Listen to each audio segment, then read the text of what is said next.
पुंडलिकवरदारी विठ्ठल श्री ज्ञानदेव तुकाराम. पंढरीनाथ भगवान की जय. माऊली ज्ञानेश्वर महाराज की जय. जगद्गुरु तुकाराम महाराज की जय. सद्गुरुनाथ भगवान की जय. हरि ओम तत्सत.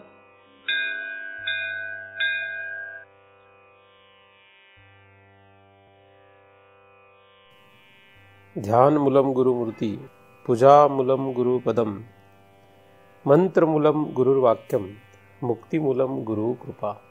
ब्रह्मेवाहम् अहं ब्रह्म न चाहं ब्रह्मणा पृथक्. नाहं देहो न मे देहा केवलहं सनातन. दृक् दृश्य विवेक या ग्रंथाचा आपण अभ्यास करतो आहोत. या ग्रंथाचा हेतू दृक् आणि दृश्य यामध्ये विवेक करणे असा आहे आणि वेदांत या मार्गाचं जे फल जन्म मरणाचा फेरा चुकविणे हे प्राप्त करणं आहे. 5व्या श्लोकाचा आपण अभ्यास करतो आहोत. 5व्या श्लोकातील शेवटच्या भागामध्ये आपण आहोत. साधनम विना या शब्दांचा आपण विचार करतो आहोत. चिती ही स्वतः प्रकाशित आहे. तिला प्रकाशन करण्यासाठी कुठल्याही साधनांची गरज नाही असा आपला विषय आहे. साधारण मनुष्य हा फक्त जगत असतो. थोडा हुशार झाला की त्याला जगण्याला काहीतरी एक विशिष्ट दिशा मिळते. त्याच्याहीपेक्षा हुशार झाला की मग त्याला परमार्थ करावा वाटतो आणि परमार्थ करताना मग हुशारीवरच कर्म, उपासना, योग अशा उच्च उच्च साधनांमध्ये तो पुढे पुढे सरकत राहतो. अशी ही जगामध्ये रीत दिसते. ज्ञानमार्ग म्हणजेच उत्तर मीमांसा ही परमपूज्य सद्गुरू श्री व्यासांनी निर्माण केलेली किंवा त्यांचा प्रमुख बोध असलेला हा मार्ग असा जरी आपण म्हणत असलो तरीसुद्धा हा सनातन मार्ग आहे. व्यास हे या मार्गाचे प्रमुख जरी दिसत असले तरी खरं तर हा ब्रह्म संप्रदाय आहे. म्हणजे ब्रह्माकडूनच प्रतिपादन केला गेलेला हा संप्रदाय आहे. या संप्रदायाचे प्रमुख अर्धैवू म्हणून आपण श्री व्यासांना आदराने नमन करत असतो. पुढे अनेक साधू ज्यांनी या मार्गाचं पुन्हा जगाला मार्गदर्शन केलं, या मार्गाविषयी माहिती करून दिली, असे अनेक साधू आजपर्यंत या भूतलावर आले, इथून पुढेही येत राहतील. आणि त्यांच्याच कृपेने जे जन्ममरणाच्या फेऱ्यामुळे त्रस्त झालेले जीव आहेत अशांना त्यापासून मुक्त होण्यासाठी त्यांचा उपयोग होईल. जन्ममरणाच्या फेऱ्यापासून त्रस्त झालेलेच जीव खरे मुमुक्षु असतात. बाकीचे जरी परमार्थ करताना दिसले तरीसुद्धा ते खरे तर जन्ममरणाच्या फेऱ्यामुळे त्रस्त नाहीत. बऱ्याच वेळा परमार्थ हे फक्त यांत्रिकी होऊन जातं. म्हणजे दर रविवारी श्रवण करायची सवय पडली आहे म्हणून श्रवण करायचं, किंवा शुक्रवारी श्रवण करायची सवय आहे म्हणून श्रवण करायचं. असं यांत्रिकी झालं की मग त्याचा काही उपयोग होत नाही. मग ते फक्त करमणूक होते. परमार्थामध्ये असं यांत्रिकीकरण उपयोगाचं नाही. परमार्थामध्ये आपल्याला सर्वांना हे नक्की लक्षात घेतलं पाहिजे की सखोल सखोल सखोल विषय ब्रह्मापर्यंत आपल्याला घेऊन गेला पाहिजे. या ठिकाणी साधनम विना या शब्दाने आपण अनेक साधनांचं खंडन केलेलंच आहे. साधनांचं खंडन करत असताना शरीर हे एक साधन आहे याचा आपण विचार करत होतो. शरीर जे स्थूल शरीर आपण म्हणतो याचा जरी आपल्याला उपयोग साधनांमध्ये दिसत असला तरीसुद्धा त्याचा सुद्धा उपयोग खरा नाही. शरीरापेक्षाही श्रेष्ठ सूक्ष्म शरीर आहे. सूक्ष्म शरीरामध्ये मन, बुद्धी, अहंकार अशी इंद्रिये आपल्याला उपयोगाला येतात. त्याचप्रमाणे प्राण आपल्या शरीरामध्ये जे आहेत या प्राणाचा आपल्याला उपयोग होतो, इंद्रियांचा आपल्याला उपयोग होतो. परंतु सर्वात श्रेष्ठ जर काय असेल तर या इंद्रियामध्ये आपण सुरुवातीला पाहिल्याप्रमाणे बुद्धी ही श्रेष्ठ आहे. या बुद्धीचा उपयोग करून आपण नक्कीच परमार्थामध्ये अधिक गती पाहू शकतो. परंतु बुद्धीपेक्षाही आपण आता जे इंद्रिय पाहत आहोत ते म्हणजे चित्त. चित्ती असू द्यावे समाधान. चित्तामध्ये समाधान निर्माण करणं ही व्यवहारामध्ये सुद्धा अत्यंत महत्त्वाची बाब आहे आणि परमार्थामध्ये सुद्धा महत्त्वाची आहे. ज्याच्या चित्तात समाधान आहे तोच मनुष्य व्यवहारात नीट राहू शकतो, तोच मनुष्य व्यवहारात सुखी असतो. कारण चित्तातलं समाधान हेच सुखाला कारण आहे.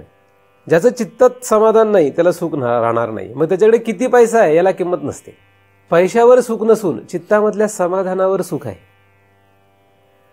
पैसा किंवा दुसऱ्या कुठल्याही बाह्य पदार्थांवर सुख खरं अवलंबून नसून चित्तामध्ये निर्माण होणाऱ्या समाधानावर सुख आहे.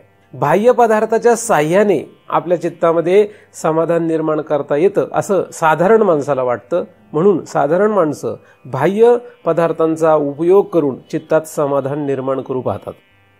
हे चित्त जे आहे हे चित्त जेव्हा बाह्य पदार्थांमध्ये रममाण असतं, चित्ताच्या पुढे असलेल्या कुठल्याही पदार्थामध्ये रममाण असतं नव्हे, अंतःकरणामध्ये मनामध्ये निर्माण होणाऱ्या, बुद्धीमध्ये निर्माण होणाऱ्या किंवा अहंकारामध्ये निर्माण होणाऱ्या अनेक वृत्तींशी ते चित्त एकरूप होत असतं, तेव्हा त्या चित्ताला खरं तर समाधान मिळत नाही. अंतःकरणामध्ये निर्माण होणारा काम म्हणजे इच्छा ही सुद्धा आपल्याला चित्तामध्ये समाधान निर्माण करू देत नाही. आणि जगामधला प्रत्येक मनुष्य हा इच्छेच्या अधीन आहे. प्रत्येकाला इच्छा आहे आणि इच्छा या शब्दाला काम असं म्हणतात. काम म्हणजे इच्छा. त्या इच्छेमुळे प्रत्येक जीव त्रस्त आहे. जागा झाल्यापासून झोपेपर्यंत काही ना काही इच्छा आहेत आणि त्या इच्छाच्या पूर्ती करण्यासाठी अख्खं आयुष्य जात आहे. कोण काय इच्छा घेऊन बसेल हे सांगता येत नाही. इच्छा चांगल्याच नसतात असं नाही, इच्छा चांगल्याही असतात, इच्छा वाईटही असतात.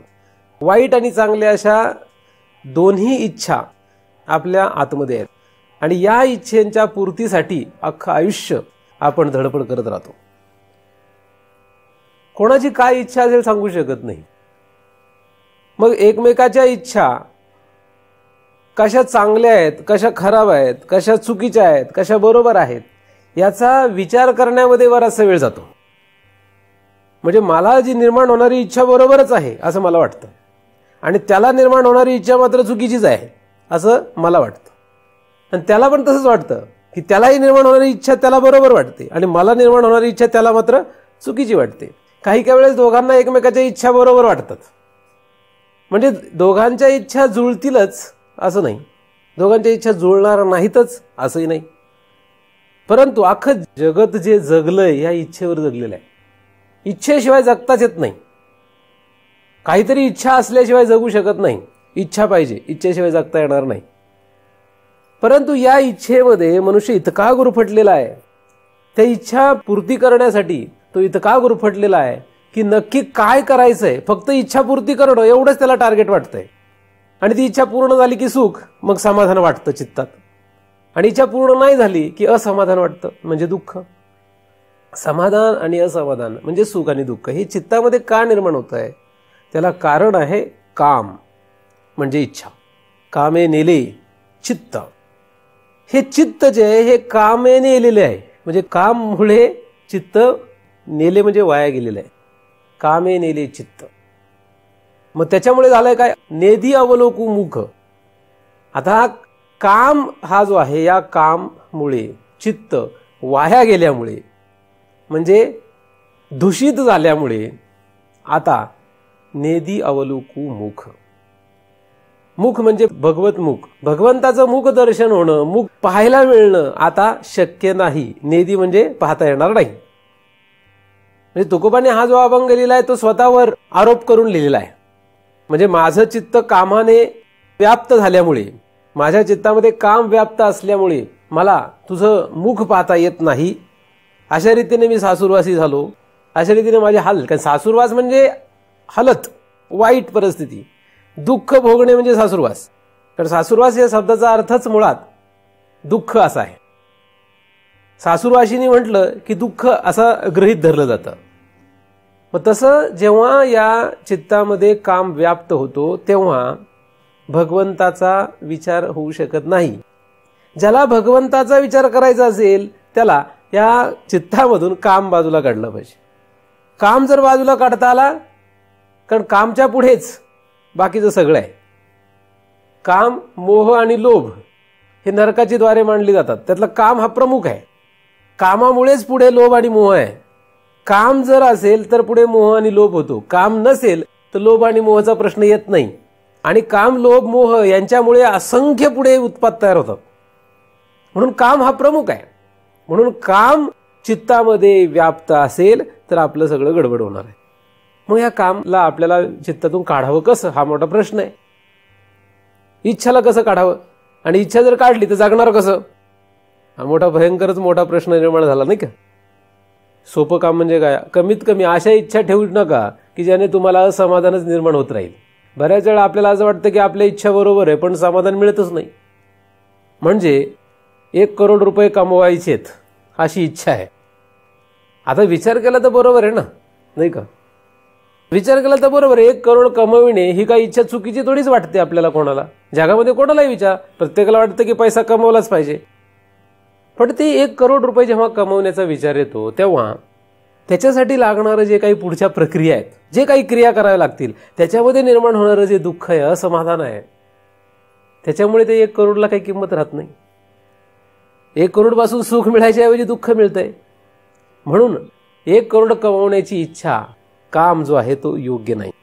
पण हे लक्षात यायला बराच कालावधी लागतो. व्यवहारामध्ये कमीत कमी आपल्या आतमध्ये ज्या इच्छा असतात त्या इच्छामुळे आपल्याला सुख मिळणार आहे का दुःख मिळणार आहे हे त्यावेळेस तरी लक्षात यावं, मध्यंतरी लक्षात यावं, कमीत कमी दुःख भोगल्यावर तरी शहाणं व्हावं.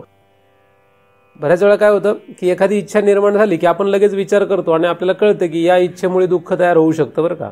म्हणून आपण सावध होतो आणि ती इच्छा आपण डावलून टाकतो, संपून टाकतो. असं होतं बऱ्याच वेळा. त्यावेळेस लक्षात येत नाही.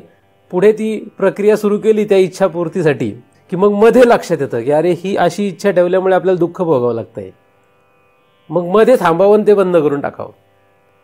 काही काही वेळेस असं होतं की ती इच्छा पूर्तीसाठी आपण अनेक प्रक्रिया करतो आणि शेवट गाठतो प्रक्रियेचा, तरी सुद्धा आपल्याला लक्षातच येत नाही, दुःख भोगतच असतो. तेव्हा तरी शहाणं व्हावं, असं व्यवहारात लक्षात घ्यायला पाहिजे. तर असं हे चित्त नावाचं जे इंद्रिय आहे ते फारच भयंकर आहे. या चित्तामुळे सगळं चाललंय. चित्तामध्ये निर्माण होणारा काम जो आहे तो आपल्याला समाधान आणि असमाधान निर्माण करायला कारण आहे. मग आता करणार काय, नाही का. चित्ताचा उपयोग असा आहे, चित्तामध्ये समाधान असमाधान, चित्तामध्ये निर्माण होणारा काम आपल्या हातात थोडीच आहे. एखादा म्हणाला आपल्या हातात थोडीच आहे काम निर्माण होणार, इच्छा आपल्या हातात थोडीच आहे. इच्छाला संपवणं आपल्या थोडीच हातात आहे. इच्छा संपवणं आपल्या हातातच आहे. इच्छा संपवता येतात. आता कशा संपवता येतात ही एक वेगळी कला आहे. परंतु हा काम मात्र आपल्याला अनंत जन्माला फिरवायला कारण ठरलेला आहे. काही नाही, आपल्याला फिरवायला कारण फक्त हे चित्त आहे. चित्त असेल कामयुक्त तर जन्म मरणाचा फेरा. चित्त जर समाधानी असेल तर जन्म मरणाचा फेरा संपला. एखादा मनुष्य धावपळ धावपळ धावपळ धावपळ करत असतो का, त्याच्याकडे बघितलं तर लक्षात येतं की त्याच्या चित्तामध्ये खूप काम आहे. म्हणजे त्याच्या चित्तामध्ये खूप इच्छा आहेत, हे करीन ते करीन, हे करीन ते करीन, असं करण्याच्या नादामध्ये तो इकडून तिकडे इकडून तिकडे तिकडून तिकडे फिरत राहतो. भयंकर त्याची जी काही धावपळ दिसते ही फक्त त्या चित्तामध्ये असलेल्या इच्छेपोटी आहे. आजारी पडला तरी लवकर आजारपणातून कसा बरा होईल आणि परत कसा ती इच्छापूर्तीच्या पाठीमागेला अशी इच्छा आहे. म्हणजे या शरीराचा मेंटेनन्स ओव्हरऑलिंग राहिलं बाजूला, ते पूर्ण लवकरात लवकर करून पुन्हा कामावलं कसं लागेल असा विचार माणूस करतो. नुसती धावपळ सुरू आहे. म्हणजे काही लोक तर अवजड धावपळ सुरू आहे, म्हणजे झेपतही नाही, पेलवत नाही, एवढी इच्छापूर्तीच्या पाठीमागे लागलेत, शांतच होत नाहीयेत. आता नुसता पळतोय शरीराने म्हणजे तो इच्छेने मारला गेलेला आहे असं नाही. एखाद्या जागेवर जरी बसलेला असले तरी त्याच्या आतमध्ये इच्छा इतक्या भयंकर असतात. तो बसलेल्या जागेवरच आहे पण तरी न फिरता तो फिरतोय. एखादा फिरत नसतो पण तरी फिरतच असतो जागेवर बसूनच. आणि एखादा जागेवर जरी बसला तरी तो कुठे अमेरिकेला जाईल, अंटार्क्टिकावर जाईल, मंगळावर जाईल, चंद्रावर जाईल, कुठे कुठे फिरेल तो सांगताच येत नाही. इच्छा त्याला फिरवतात. असं हे चित्त नावाचं इंद्रिय आहे. या चित्ताच्या साह्याने परमार्थ करायचा आता अवघड विषय. तर चित्ताच्या साह्याने परमार्थ करायचा असेल तर काम नाश झाला पाहिजे. कामाचा विषय संपला की चित्तामध्ये दुसरं काहीतरी प्रगट होऊ शकतं. तर यासाठी सर्वोत्कृष्ट जर काही असेल तर परमार्थ करावा लागतो. परमार्थात आल्याशिवाय कधीही चित्त समाधानी होऊ शकत नाही. संसारातल्या कुठल्याही मार्गाने चित्त समाधानाला पोहोचू शकत नाही. हेच साधू संतांनी ओळखलेलं आहे. जगामधला तुम्ही परमार्थ सोडून कुठलाही मार्ग अवलंबा, तुम्हाला कधीही समाधान पूर्णता मिळणार नाही. जे मिळेल ते तात्पुरतं असेल. समाधान पूर्णता समाधान मिळूच शकत नाही जगातल्या कुठल्याच मार्गाने. जे काही समाधान मिळतं ते तात्पुरत्या स्वरूपाचं आहे. तेवढी इच्छा पूर्ण झाल्यामुळे तेवढ्या पुरतं येते. ती इच्छा पूर्ण होईपर्यंतचं समाधान आहे. एकदा का ती इच्छा पुन्हा जागृत झाली की पुन्हा दुःख आहे. ती पूर्ण झाली की पुन्हा सुख आहे. पुन्हा निर्माण झाली की पुन्हा दुःख आहे.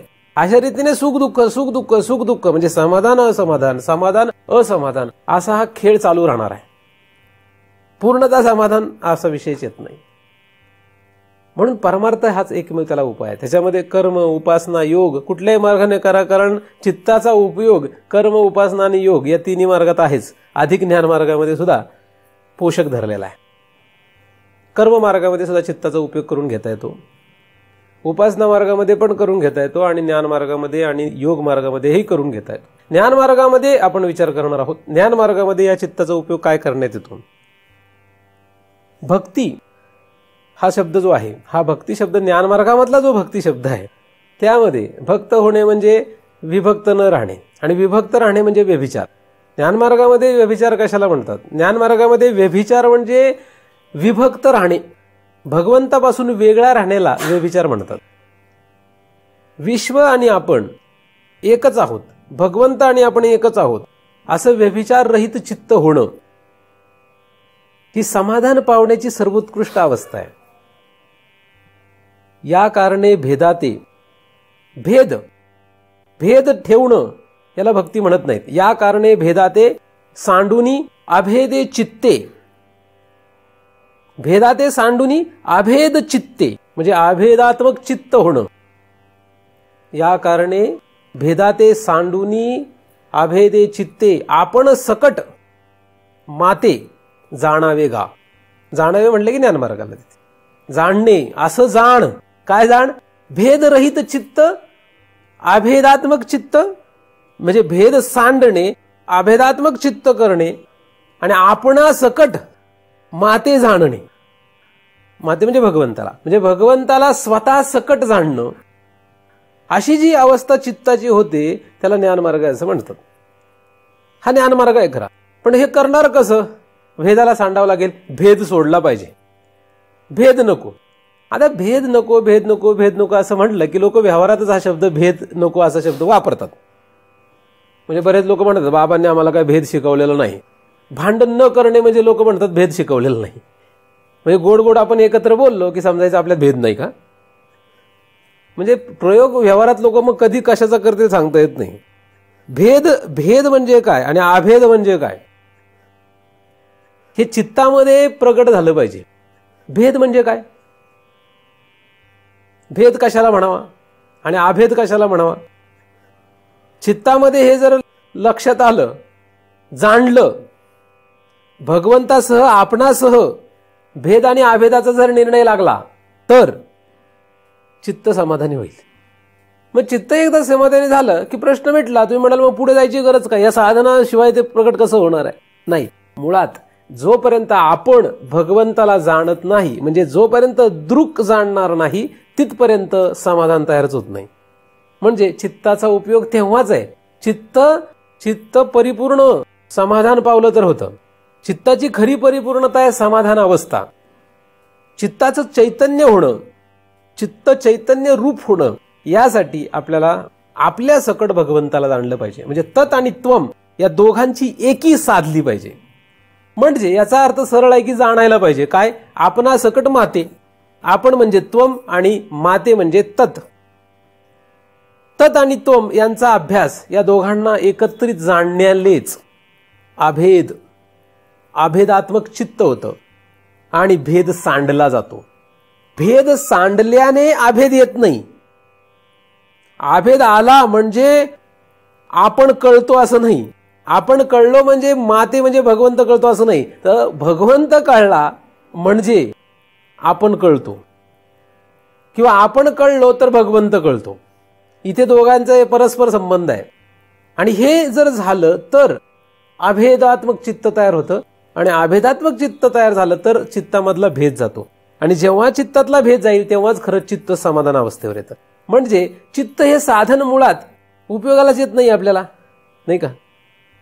एखादा म्हणतो महाराज फार उत्कृष्ट बोलतात असं म्हटला मग का बोलत असतील याचा विचार जर करायला लागला, बरोबर आहे, ते खूप अभ्यास करत असतील, कुठले तरी ग्रंथ उलगडून रात्रंदिवस त्याचं काहीतरी पारायण करत असतील आणि त्याच्यामुळे त्यांना तसं चांगलं बोलता येतंय, असं एखादा अंदाज बांधतो आणि मग त्याप्रमाणे तो करतो, पण त्याला तसं बोलताच येत नाही, असं होऊ शकतं.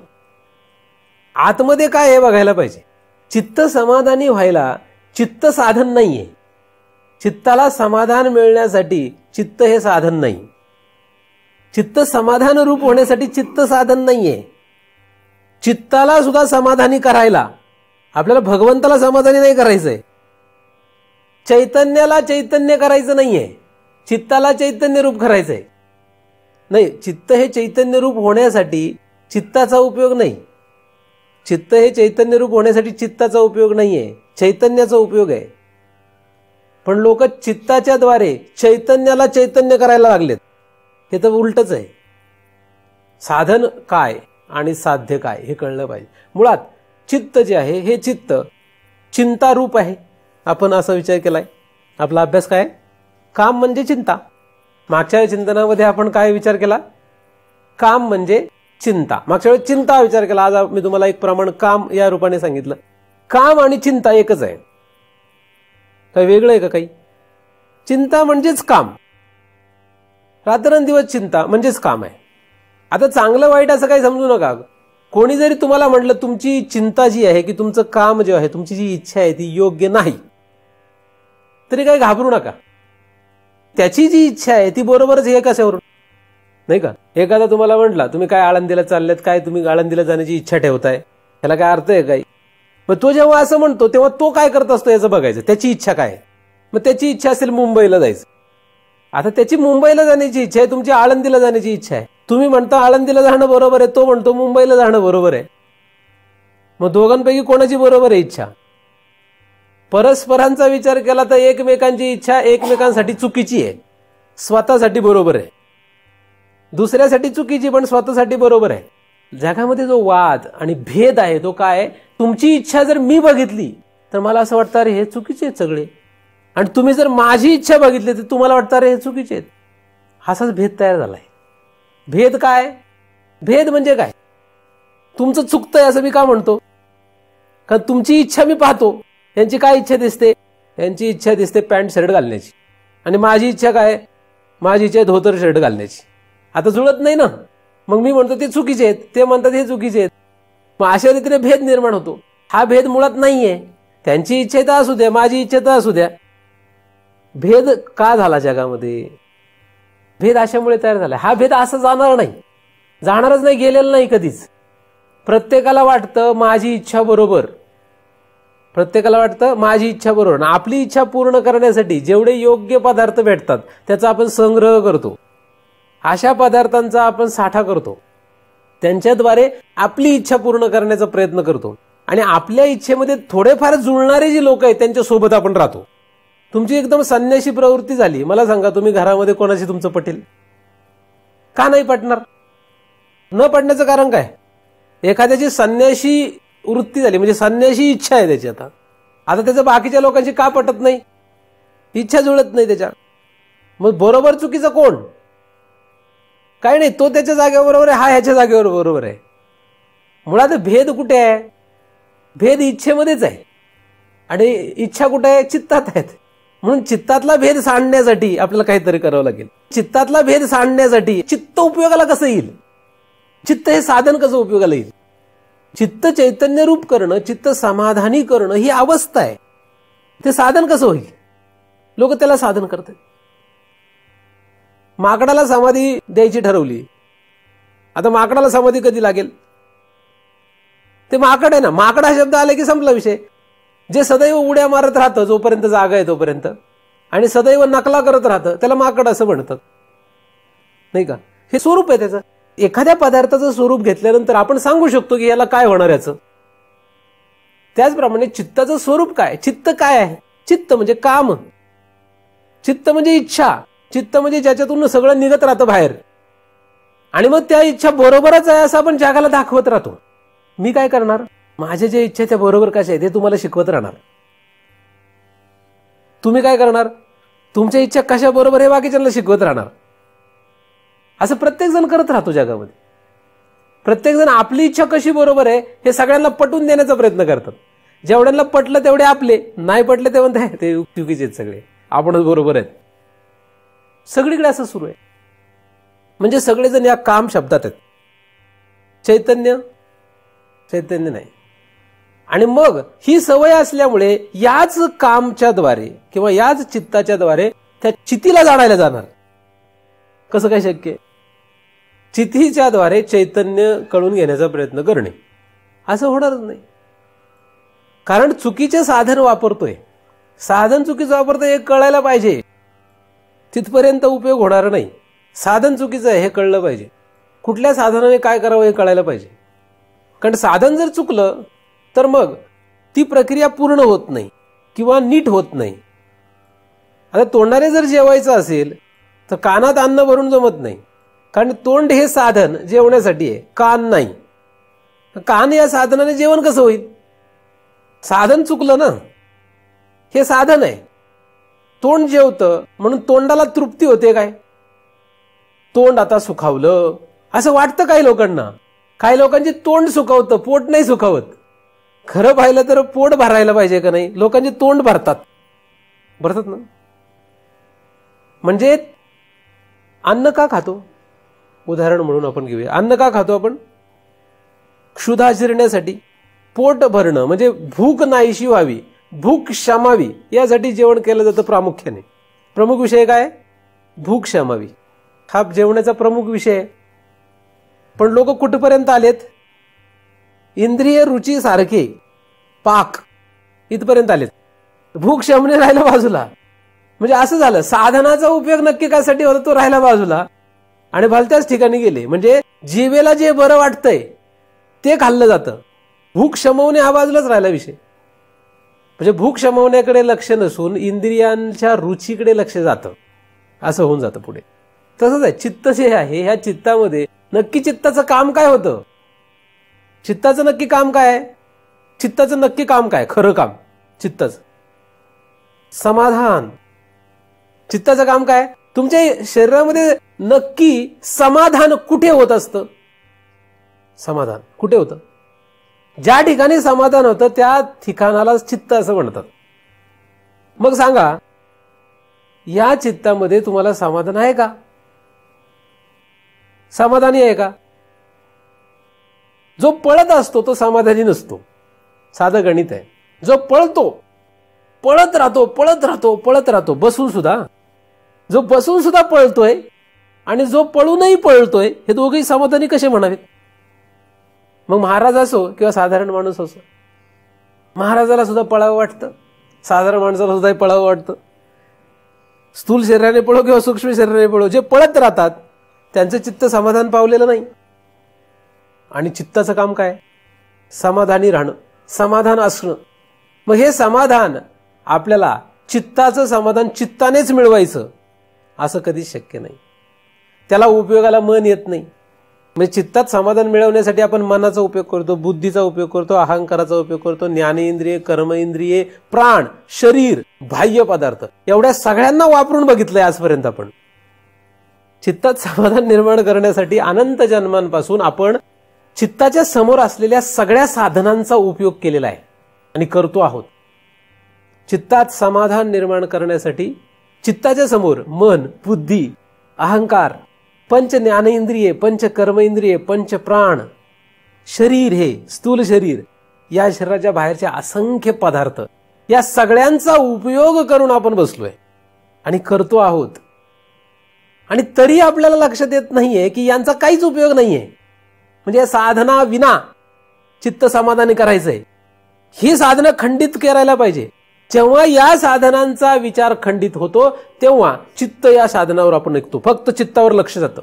आणि जेव्हा फक्त चित्तावर लक्ष जाईल तेव्हा चित्तामध्ये असलेला भेद लक्षात येतो. चित्तात भेद आहे, बाहेर भेद नाहीये. काही जगामध्ये काही भेद नाहीये. भेद कुठे आहे? चित्तात आहे. कारण दोन भाऊ लहानपणापासून एकत्र मस्त मजेत राहत होते. जेव्हा दोघांच्या स्त्रिया आल्या, जेव्हा वाटणीचा प्रश्न निर्माण झाला तेव्हा भेद आला. कुठून आला तो? चित्तात. चित्तात जागृत केला तो. जागृत कुठे झाला? चित्तामध्ये जागृत झाला. आधी नव्हता का तो? आधी नव्हता. आता नंतर काहीतरी साधनांनी त्याला जागृत केलं. म्हणजे चित्तामध्ये निर्माण होणारा भेद बाहेरून येऊ किंवा आतून येऊ, कारण प्रत्येक वेळेस बाह्य साधनानेच भेद तयार होईल असं नाही, आतूनही पण तयार होऊ शकतो. बाह्य किंवा आंतर साधनाने चित्तामध्ये जो भेद निर्माण होतो, या भेदाला सांडलं पाहिजे. आणि या भेदाला सांडण्यासाठी आपल्याला अभेदात्मक करण्यासाठी, हे चित्त आपल्याला अभेदात्मक करण्यासाठी काहीतरी वेगळं साधन विचार करायला पाहिजे. म्हणजे या साधनांचा काही उपयोग होणार नाहीये. चित्ताला समाधान निर्माण करण्यासाठी चित्तच उपयोगाला नाही येत, कारण चित्तामध्ये सतत संस्कार निघत असतात. चित्तामधून सदैव ही इच्छा तयार होत असते. अनंत जन्मांची जी आपण केलेली कर्म आहेत, या कर्माचा साठा या चित्तामध्ये असल्यामुळे कुठल्या क्षणाला या चित्तामधून काय निघेल हे काही सांगू शकत नाही. या चित्तामधून काय बाहेर निघणार आहे, काय उफाळ येईल हे सांगता येत नाही. काय उफाळून येईल चित्तामधून हे कोणीच सांगू शकत नाही. म्हणून हे चित्त जसं स्वतःला समाधानी करू शकत नाही, तर चैतन्याला काय प्राप्त करीन?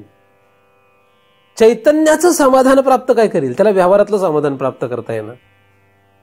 जयाचे आहिक धड नाही तयाचे परत्र पुसो काही, याचा आहिकच धड नाही.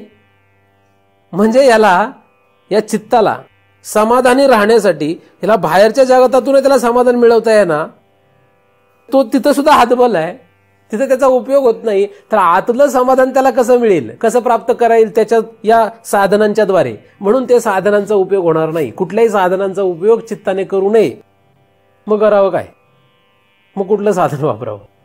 चित्त जे आहे, हे चित्त, या चित्ताला आपल्याला जर शोधायचं असेल तर काय करावं लागेल? या चित्ताला जर शोधायचं असेल तर सगळ्यात पहिल्यांदा ह्या बाहेरच्या साधनांना बंद करावं लागेल. म्हणजे चित्तामध्ये निर्माण होणारा जो काम आहे त्याला कसं थोपवता येईल याचा विचार करायला पाहिजे. हा असा थोपला जात नाही. तुम्ही प्रयत्न करू नये. सगळे उपाय जगातले शोधून या. नाही सापडलं तर मग आपण विचार करू, नाही का? का शोधून आले असं धरूया, तुम्ही सगळे शोधून आलेत, शोधून आलेलेच आहात, नाही का? असं धरूया की तुम्ही सगळे उपाय शोधून आलेत आणि तुमचं चित्त अजूनही समाधान पावत नाही, तर काय करावं लागेल? तर याच्यासाठी त्या चित्ताच्या मागे जावं लागतं. चित्ताच्या मागे काही साधन आहे का? जसं शरीराच्या मागे साधन काय आहे? या शरीराच्या मागे साधन काय? मन, नाही का? या शरीराच्या मागे मन साधन आहे. जेव्हा मनावर लक्ष देतं तेव्हा शरीर साधनाचा एवढा विचार करत नाही माणूस, नाही का? मन हे साधन जेव्हा विचार करतो तेव्हा शरीराचं काय वाटत नाही.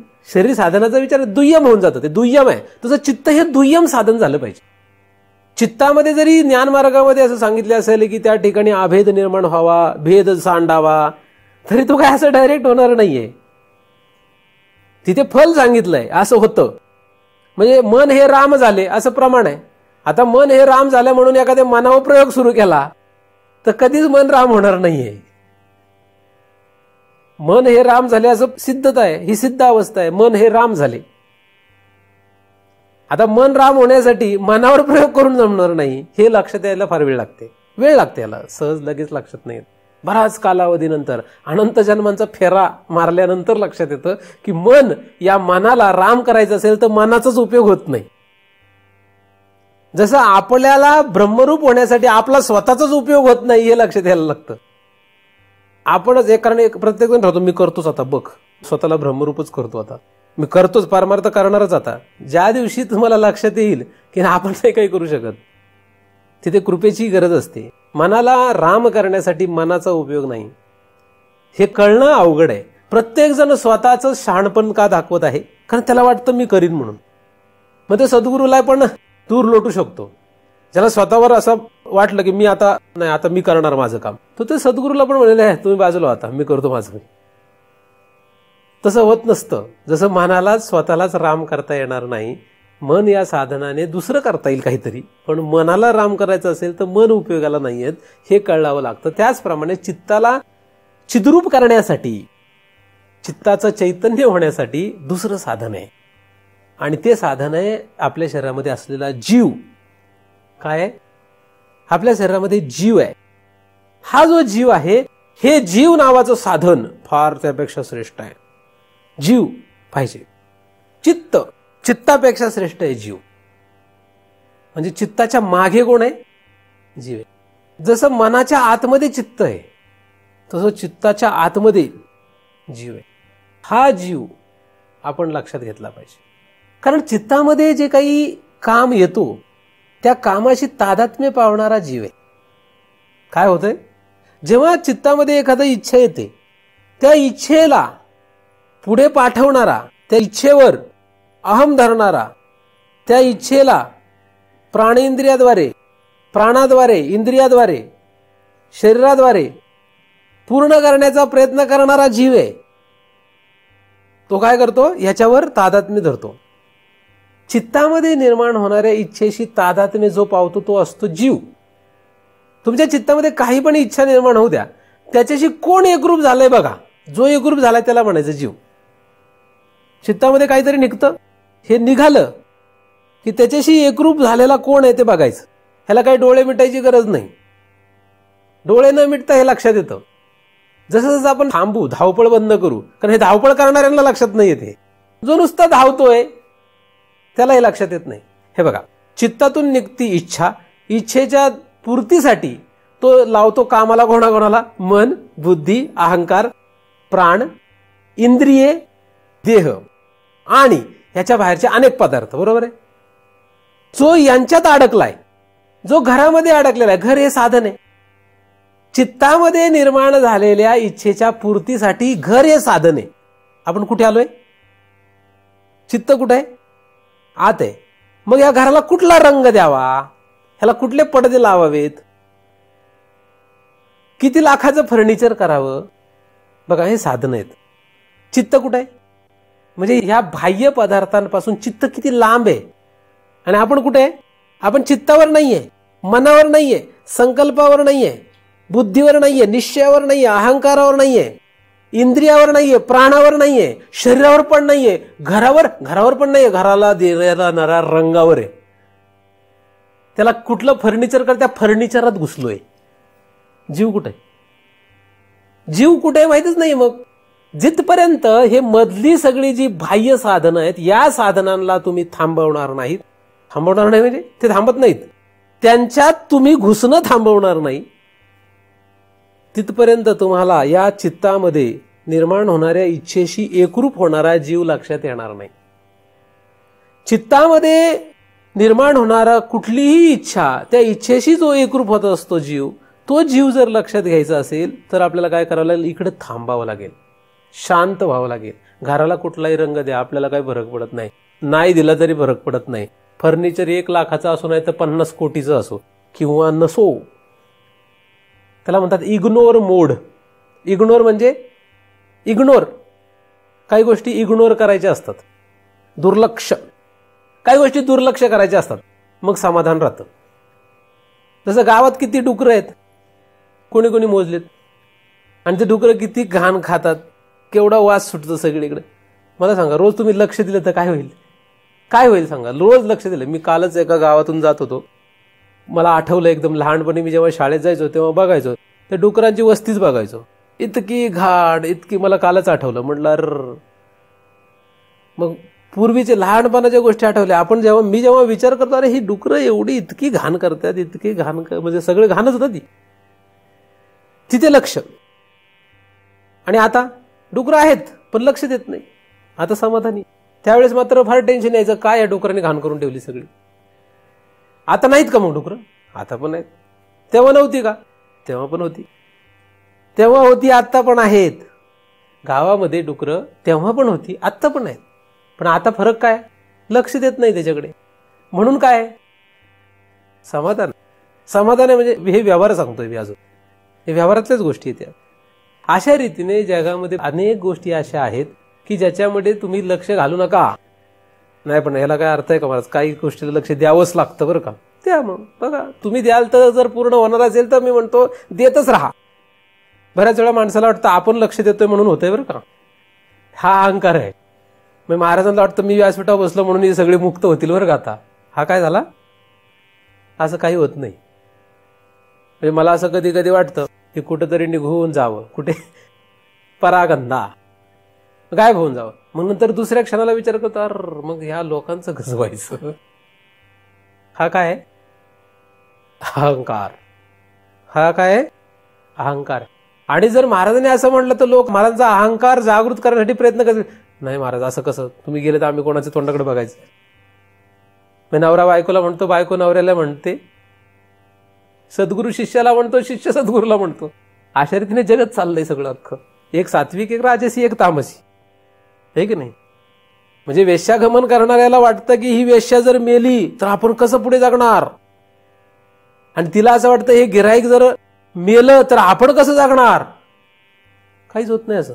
तामसी व्यवहार, राजसी व्यवहार आणि सात्विक व्यवहार असा सुरू आहे. सद्गुरू शिष्य, नवरा बायको आणि वेश्या आणि तिचं गिऱ्हाईक, हे सगळं समान आहे.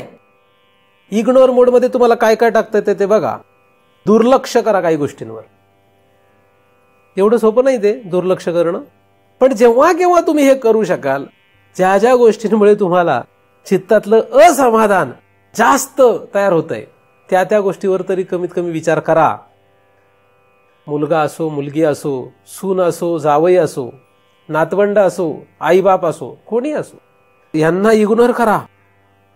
इग्नोर करा म्हणजे मग त्यांचं अपमत होणार आहे. इग्नोर करूनही काम करता येत नाही असं नाही.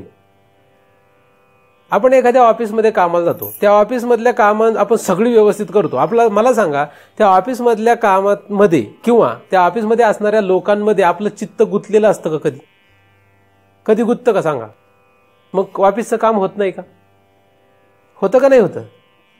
ऑफिसमधली कामं, ऑफिसमधले लोक यांच्यामध्ये कधीही चित्त गुंतत नाही आणि उत्कृष्ट काम होतात ऑफिसमधले.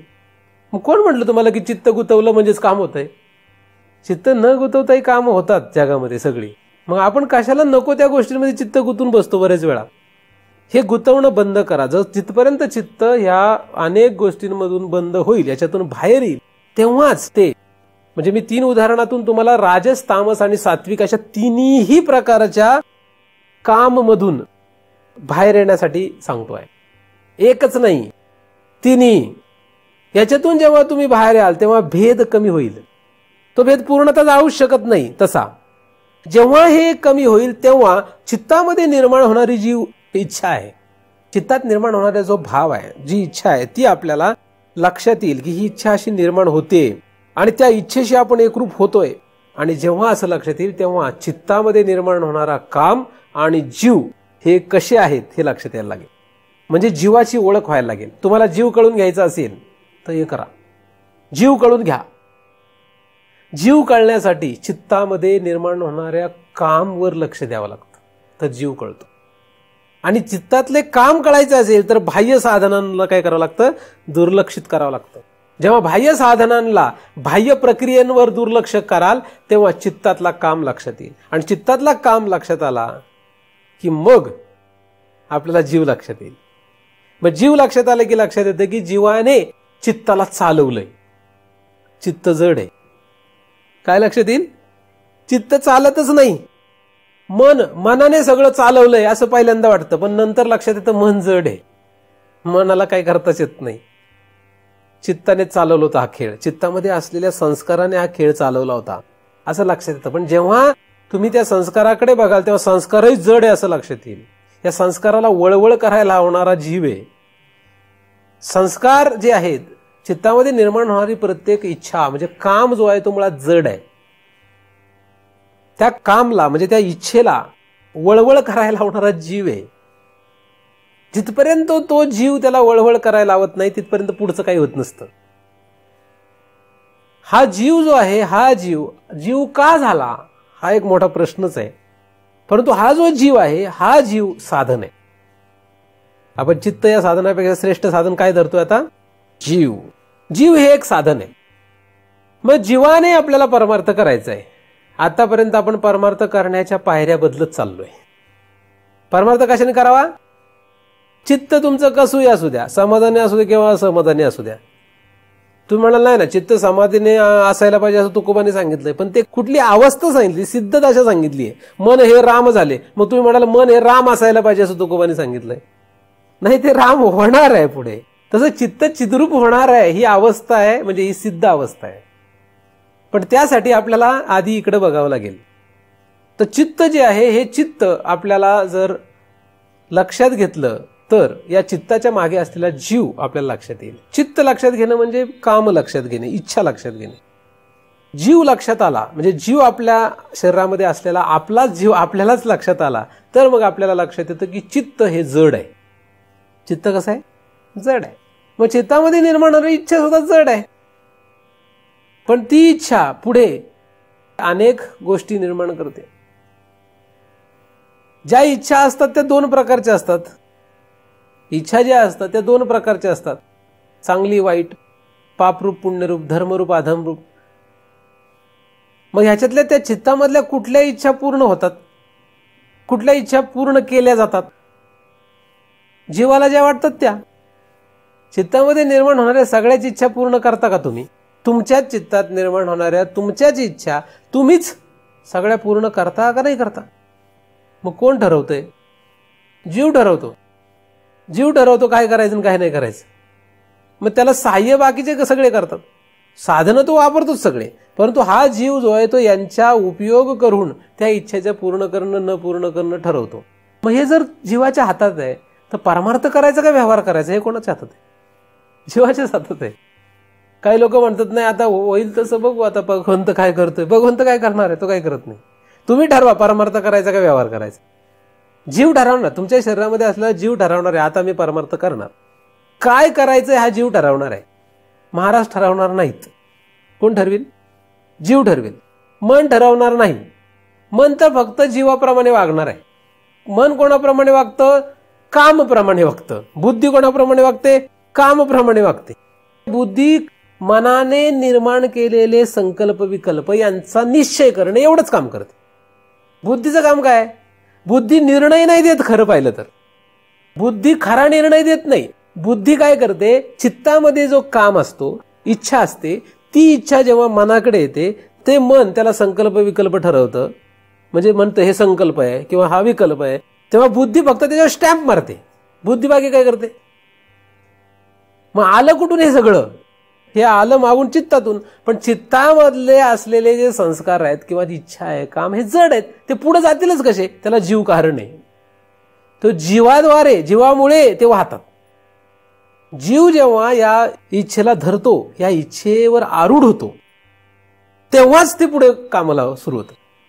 मग या जीवाने काय करावं? या चित्तामध्ये असलेले जे काही चांगल्या गोष्टी आहेत त्याच्यावरच आरूढ राहावं. ते त्याच्या हातात आहे ना. ते काय मनाच्या बुद्धीच्या हातात थोडीच आहे. जीवाने काय करावं? जीवाने कशावर आरूढ व्हावं? चित्तामध्ये असलेल्या चांगल्या गोष्टीवर आरूढ व्हावं. आणि वाईट गोष्टीला गरज नाही आरूढ होण्याची. तुम्ही म्हणाला असं कसं? चित्तामध्ये अनेक इच्छा निर्माण होतात. सगळ्याच इच्छेला जीव थोडा पूर्ण करतो, त्या बाकीच्या साधनांच्या द्वारे नाही करत. तुम्ही जे काही ठरवणार आहात ते होणार आहे. तुमचे संस्कार काही असले तरी. संस्कारमध्ये काय फक्त चांगलेच असतील असं नाही, म्हणजे इच्छा चांगल्याच असतील असं नाही, वाईट चांगलं दोन्ही असणार आहेत. मग त्याच्यातल्या कुठल्या इच्छेवर जीवाने आरूढ व्हायचं आणि ती पूर्ण करायची हे कोणाच्या हातात आहे? जीवाच्या हातात आहे. म्हणून जीव महत्वाचा आहे. जीव हे साधन महत्वाचं आहे. जीव या साधनाने, जीवानेच प्रगती करत करत करत करत करत ब्रह्मदेव पद गाठलंय. चांगल्या इच्छेच्या पूर्तीसाठी प्रयत्न करत करत करत करत जीवच ब्रह्मदेव झालाय. आणि वाईट इच्छेच्या पूर्ती करत करत करत जीवच किडामुंगी झालेला आहे. जीवच आहे. जीवाला किडामुंगी करायला आणि ब्रह्मदेव करायला कारण त्याच्या काममुळे झालेला आहे. तो त्याच्या चित्तामध्ये असलेल्या काममुळे झालेला आहे. त्या काममध्ये त्याने कुठल्या कामवर प्रक्रिया वाढवल्या त्याच्यावर तो ब्रह्मदेव किंवा किडामुंगी झालाय. मनुष्य देहामध्ये हे अत्यंत स्पष्टपणे लक्षात घेऊन इकडे जायचं का इकडे जायचं हे करतायत. ऊर्ध्व का अध ही मध्यस्थिती आहे. हे बरोबर हे ठिकाण आहे आपलं. आता या जन्मात जर तुम्ही हे लक्षात घेतलं नाही तर पुढे कधी लक्षात घेता येणार नाही. आपण का फिरलो अध किंवा ऊर्ध्व याला कारण काय? कोण फिरतो? जीव. कोणाला घेऊन फिरतो? चित्तातल्या संस्काराला घेऊन फिरतो, म्हणजे त्या इच्छेंना घेऊन फिरतो. एखादा मनुष्य दिल्लीला गेला, मला सांगा इच्छेला घेऊन गेला का इच्छा न घेता गेला? इच्छा घेऊन दिल्लीला गेला. आणि एखादा घरातच बसून राहिला तर घरात बसून कोणाला घेऊन राहिला? इथे इच्छेला घेऊनच इथे घरात बसून राहिला, म्हणजे तिकडे गेला काय आणि इथे बसला काय, तो इच्छेला धरून बसतो. नरकाला गेला काय, स्वर्गाला गेला काय, आणि मृत्यूलोकात राहिला काय, काम. याच्यामुळे स्वर्ग, मृत्यूलोक आणि नरक आहे. आणि कोणी केलं हे? जीव. जीव यांच्या अधीन आहे. जीव यांच्या अधीन आहे, त्यांच्यात अडकून बसलाय. आता पदार्थामध्ये जीवाने अडकून राहणं हे तर फारच दुर्दैवाची गोष्ट आहे. जीव कुठे कुठे अडकून राहतो? जीवाला अडकण्यासाठी जागा कुठे आहे? जीवाला भ्रमण करण्यासाठी जागा कुठं कुठं आहे? जीव चित्तामध्ये पहिल्यांदा येतो. सगळ्यात पहिल्यांदा जीव कुठे जातो? चित्तात, त्या संस्कारामध्ये, म्हणजे इच्छेमध्ये. मग त्या इच्छेला घेऊन मनात, बुद्धीत, अहंकारात, प्राणेंद्रियात, प्राण आणि इंद्रियात, शरीरात, शरीराच्या बाहेर कुठे कुठे कुठे जाऊन बसेल काय सांगता येत नाही. असा हा जीव आहे. जीव काय साधा आहे काय? कुठे जीव जाऊन बसलाय? आता तुम्ही इथे आले, तुमचा जीव नक्की कुठे आहे? बाह्य पदार्थात जाऊन बसलाय का शरीरात बसलाय? शरीरामध्ये स्थूल शरीरात बसलाय का सूक्ष्म शरीरात बसलाय का चित्तामध्ये असलेल्या इच्छेत बसलाय? तुमच्या इच्छेच्या विरुद्ध महाराजांनी सांगितलं हे असं करायचं नाही. आता तुमचा जीव ऐकेल का? जर ऐकता आलं तर तुम्ही मुक्त होणार आहेत. बघा सोपं गणित किती आहे. जीव ऐकेल का? नाही. तुमचा जीव तुमच्या चित्तामध्ये असलेल्या संस्कारालाच धरणार आहे, महाराजांनी सांगितलेल्या इच्छेला नाही. महाराजांनी सांगितलं हे असं असं करा, तुमच्या चित्तामध्ये काय संस्कार आहे जीव तपासतो. उदाहरणार्थ एखाद्याला जायचंय काश्मीरला आणि महाराजांनी सांगितलं अजिबात काश्मीरला जाऊ नकोस, तू त्याच्यापेक्षा काय कर, पंढरपूरला जा, किंवा जाऊच नको कुठे, इथे समाधी लावून बस, ध्यान करत बस इथे. आता त्याचा जीव ऐकेल का? ऐकणार नाही. म्हणजे ऐकण्याची शक्यता नाही. म्हणजे कुठलाही जीव त्याच्या आतमध्ये निर्माण होणाऱ्या इच्छाच्या पूर्ती करण्यासाठी धावपळ करत राहतो, महाराजांनी सांगितलेल्या इच्छांची पूर्ती करण्यासाठी धावपळ करत नाही. आता महाराजांनी सांगितलं, तुम्ही म्हणून महाराजांचं तरी काय ऐकावं आम्ही, असा प्रश्न निर्माण होऊ शकतो. महाराजांनी सांगितलेलं काय ऐकावं? आम्हाला वाटेल तसं करतो आम्ही. जीव म्हणजे काय? आपल्याला वाटेल तसं करीन, याचं नाव जीव. शिष्य कोण असतो? महाराज सांगतील त्याप्रमाणे आम्ही करणार, वाटोळं हो नाही तर चांगलं हो, त्याला म्हणायचं शिष्य. आता महाराज तरी का ऐकावं? महाराजांचं ऐकायला कारण महाराज जर ब्रह्मरूप असतील तर ऐकावं, नाही तर महाराजांचं ऐकू नये. तुम्ही म्हणाल बरं झालं, आता महाराज ब्रह्मरूप असतील तरच प्रश्न आहे ना, तुम्ही नाहीच ब्रह्मरूप असा आमचा निर्णय आहे, मग त्या महाराजांकडे जायचं नाही. जर आपण महाराजांकडे गेलो, जर आपण शास्त्राकडे गेलो, शास्त्र किंवा महाराज यांचं ऐकावं जीवाने. शास्त्र म्हणेल ते सांडावे, येत राज्य ही तृण मानावे, आणि घेऊवी ते न म्हणावे विषही विरुद्ध. म्हणजे शास्त्र आणि सद्गुरू यांचं म्हणणं ऐकण्यासाठी फक्त परवानगी आहे जीवाला. चित्तातल्या इच्छेचं ऐकण्यासाठी परवानगी नाही. चित्तामध्ये निर्माण होणार, तुमच्या चित्तात काही निर्माण होईल. माझ्या चित्तामध्ये असं निर्माण होतंय की आता मी परमार्थ करणार नाही. मग महाराजांना विचारा, महाराज माझ्या चित्तात असं निर्माण होतं, परमार्थ करण्याची गरजच नाही, काय करू? शास्त्राला विचारावं. शास्त्र म्हणेल तू परमार्थ करू नको, बंद करून द्यावं, काय हरकत नाही. शास्त्राने सांगितलं म्हणून बंद करावं. शास्त्र म्हणेल ते काय करावं? शास्त्र म्हणेल ते सांडावे. पण आपण असं करत नाही. आपण काय करतोय? तुम्ही महाराजांप्रमाणे शास्त्राप्रमाणे जगताय का तुमच्या चित्तामध्ये निर्माण होणाऱ्या इच्छेप्रमाणे जीवाला वागायला लावताय? म्हणजे तुमचा जीव कसा वागतोय सांगा मला. मग ज्याच्याप्रमाणे वागेल त्याप्रमाणे फल तयार होईल. तुम्ही ब्रह्मदेवाच्या सांगण्याप्रमाणे वागले तर ब्रह्मदेवाच्या म्हणण्याप्रमाणे जे व्हायचं असेल तेच होईल, नाही का? ब्रह्मदेवाचं म्हणणं जे आहे त्याप्रमाणे तुम्ही जगले, तुमच्या इच्छा ब्रह्मदेवाच्या इच्छेशी मिळल्या, तर तुम्ही ब्रह्मदेवाच्या इच्छेप्रमाणे जगणार, त्याप्रमाणे जे काही व्हायचं असेल तेच होईल ना. अनेक देवदेवता आहेत, अनेक देवदेवतांच्या ज्या इच्छा आहेत त्याप्रमाणे तुम्ही जगले तर त्याप्रमाणेच होईल. त्यांच्या इच्छेप्रमाणे जे काही व्हायचं असेल ते होईल, चांगलं वाईट काय असेल ते. मग तसंच ब्रह्माच्या इच्छेप्रमाणे जगले, शास्त्राच्या इच्छेप्रमाणे जगले, साधूच्या इच्छेप्रमाणे जगले तर काय होईल? त्याच्याप्रमाणेच होईल जे व्हायचं असेल ते. चांगलं वाईट मी आधी सांगितलं, चांगलं वाईट जगामध्ये असं काहीच नाही आहे. ज्याला तुम्ही चांगलं म्हणतात त्याला दुसरा वाईट म्हणत असतो, आणि ज्याला तुम्ही वाईट म्हणतात त्याला कदाचित दुसरा चांगलं म्हणत असतो. महाराज होण्याला काही लोक चांगलं म्हणतात आणि काही लोक म्हणतात महाराज झाला गेला कामातून. एकच गोष्ट आहे ना. संन्यास गेला काही लोक म्हणतात चांगला आहे आणि काही लोक म्हणतात संन्यासी झाला गृहस्थ्यांचं खातो, म्हणजे हा वावळट माणूस आहे. एकच गोष्ट जगामध्ये दोन बाजूने चांगली आणि वाईट असते. त्यामुळे चांगलं वाईट खरं पाहिलं तर जगात काहीच नाही आहे. चांगलं काय आणि वाईट काय, ज्याने तुम्हाला समाधान मिळणार नाही ते चांगलं नाही, आणि ज्याने समाधान मिळेल ते चांगलं आहे. पण आपला अनुभव आधी आपण विचार केल्याप्रमाणे अनंत जन्मांचा जो आपला अनुभव आहे त्याप्रमाणे आपण या जीवाचा विचारच केलेला नाहीये. खरं तर आपण जीवाचा विचार केलेला नाही. मी आता तुम्हाला जे सांगतोय तुम्ही असं समजत असाल की आपण जीवाचा विचार करतोय की काय. नाही, तुम्ही आतापर्यंत जीवाचा विचार करत आलेला नाही. तुम्ही कुठे विचार करताय, घराला रंग कुठला द्यायचा त्याचा विचार करताय, जीवाचा नाही. जो जीवाचा विचार करतो त्याला घराला रंग कुठला द्यावा याचं टेन्शनच राहणार नाही, म्हणजे खरंच नाही राहणार. महाराजांना दाखवण्यापुरतं नाही सांगत मी, खरंच आतमध्ये नाही राहणार. आतमध्ये चित्तामध्ये घराला कुठला रंग द्यायचं याचं कुठलंही टेन्शन राहणार नाही. मग दिला काय आणि नाही दिला.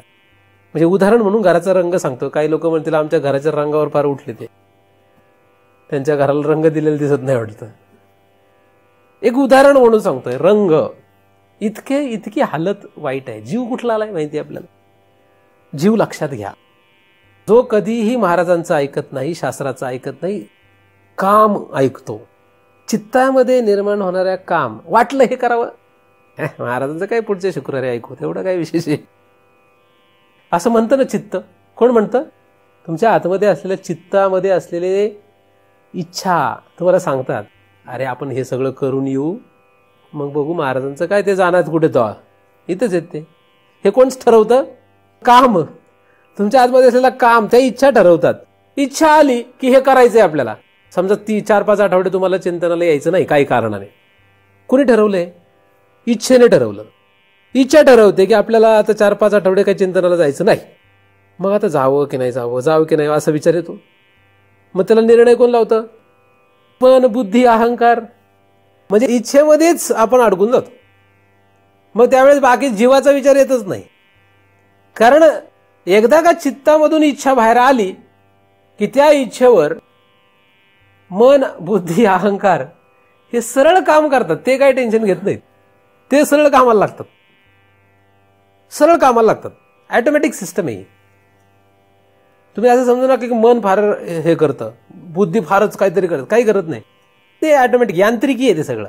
एकदा चित्तातून इच्छा बाहेर आली, एकदा का जीवाने त्याला हो म्हटलं की मन, बुद्धी आणि अहंकार आपोआपच काम करतात. सगळे आपोआप काम करतात. ते खरं मूळ त्याला टेका कोणी दिलेला असतो? जीवाने. जीव. म्हणून जीव काय करतो महत्वाचं. तुमचा जीव कुठे आहे? जीव कशाला हो म्हणतोय आणि जीव कशाला नाही म्हणतोय? जीवाला जे वाटेल ते करा. जीवाला वाटेल ते करावं. म्हणजे काय होतं? एक तर किडामुंगी, नाहीतर ब्रह्मदेव. आणि ब्रह्मदेव होण्यातही शहाणपण नाही असं शास्त्र सांगतं. ब्रह्मदेव होण्यातही शहाणपण नाही. या 2 वाटा सोडायला लागतात. या 2 वाटा सोडायच्या असतील तर आपल्याला त्याच्या पुढे काहीतरी वेगळा विचार करावा लागेल. जीवाच्या नादी लागलो म्हणजे जीव हे साधन धरलं की जीव काय करत असतो? जीव सदैव या चित्ताशी एकरूप राहण्याचा प्रयत्न करतो. एखाद्या स्त्रीला मूल का होतं? काय कारण असेल स्त्रीला मूल व्हायला? जीव. त्या जीवाची इच्छा असते, त्याच्याशिवाय तिला मूल होऊ शकत नाही. नवरा, ती स्वतः, हे सगळं नंतर आहे. तिचा जीव, त्या चित्तामध्ये अनंत जन्मांचे जे संस्कार आहेत त्या संस्कारामध्ये मूल असा जो संस्कार आहे, हा मूल नावाचा संस्कार, तो जीव त्याच्यावर आरूढ होतो. आणि तो आरूढ झाला तरच मूल होतं, नाही तर होत नाही. म्हणून तरच पुढची साधनांचा उपयोग होतो, नाही तर पुढच्या साधनांना कोणी विचारत नाही. इंद्रिय नाही, प्राण नाही, मन नाही, बुद्धी नाही, शरीर नाही आणि बाह्य कुठलंही साधन नाही. जीव जर त्या मूल नावाच्या इच्छेवर आरूढ झाला तरच जीव मूलाला प्राप्त करतो. मग तुम्हाला जे काही प्राप्त होणार आहे, आणि जे अप्राप्त राहणार आहे याला कारण कोण आहे? मग तुम्ही ठरवायचं काय करायचंय. हा जर म्हणू नका महाराज काहीतरी करा, कृपा कृपा करा. अरे कृपा करा म्हणजे काय? तुमचा जीव चित्तातले इच्छा पूर्ण करण्याच्या नादी लागलाय. महाराजांचं काही ऐकतच नाही. तुमच्या चित्तातले सगळे इच्छा पूर्ण करण्याच्या नादी लागल्या जर असेल तर महाराज तरी काय करतील? महाराजांनी काय करावं नाही का? महाराज तरी काय करणार आहे? एखादा परमार्थात जरी आला तरी त्याच्या चित्तात असं वाटतं असतं मी ज्ञानेश्वरी अख्खी पाठच करतो. आता महाराज म्हणतात अरे बाबा पाठ नको करू, त्याच्यातला अनुभव घे. तो म्हणतो नाही नाही पाठच करायला पाहिजे. आता महाराज तरी काय करणार मग नाही का? कारण नामदेवरायांनी सांगितलं एक तरी ओवी अनुभवावी. तू एकच ओवी अनुभवण्याचा प्रयत्न कर आणि अनुभव येण्यासाठी अनुभव सिद्ध महात्म्यांना शरण राहा. हा म्हणतो नाही आता मी काय करतो पाठच करून टाकतो अख्खी.